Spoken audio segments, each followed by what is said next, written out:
Alors que ses concurrents Sony et Microsoft s'étripent sur les nouvelles générations de consoles, Nintendo vient de sortir il y a quelques jours Nintendo Mario Kart Live.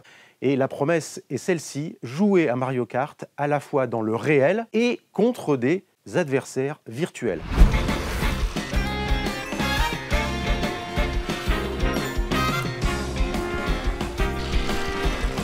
Pour installer Mario Kart Live Home Circuit chez soi, dans une maison, au travail, comme ici par exemple on le fait, c'est très simple. On utilise 4 portes. La première fois on fait en fait un circuit à blanc pour que la console puisse enregistrer le parcours qu'on va effectuer. Donc là j'ai de la peinture sur les roues, hop, et ça va permettre de baliser tout le circuit. On va passer sous une table, hop, éviter les câbles.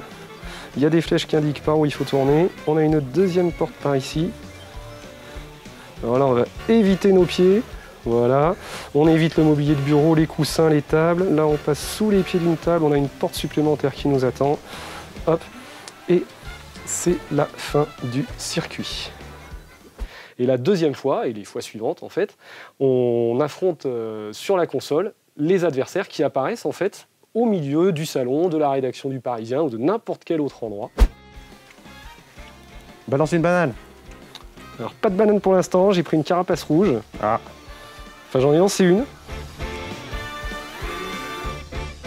Les adversaires présents en virtuel et on évolue au milieu d'un parcours complètement réel. Tout ça se mélange sur l'écran de la console. On récupère les objets à chaque porte. Si on a un champignon, on accélère vraiment. Alors, oui, si je me prends un obstacle, hop, voilà, le kart s'arrête sur la console, mais également dans la vraie vie. On a joué à un vrai Mario Kart. Un vrai Mario Kart dans la vraie vie, ce qui n'était jamais encore arrivé. Donc là-dessus, très bon point pour Nintendo. C'est un vrai Mario Kart avec lequel on s'amuse. Attention aux chats et aux chiens d'ailleurs, si vous en avez dans votre intérieur. Petit bémol, Mario Kart, ce qui est bien, c'est de jouer à plusieurs. Et pour jouer à plusieurs à ce Mario Kart-là, il faut avoir autant de cartes réelles et autant de Switch pour pouvoir jouer en même temps. Le problème, c'est effectivement dès qu'on veut jouer à plusieurs. Et là, on multiplie les dépenses. C'est-à-dire qu'il faut un kart par joueur, donc ça fait 100 € fois le nombre de joueurs, et il faut une console par joueur. Ça, c'est pas forcément très Mario Kart.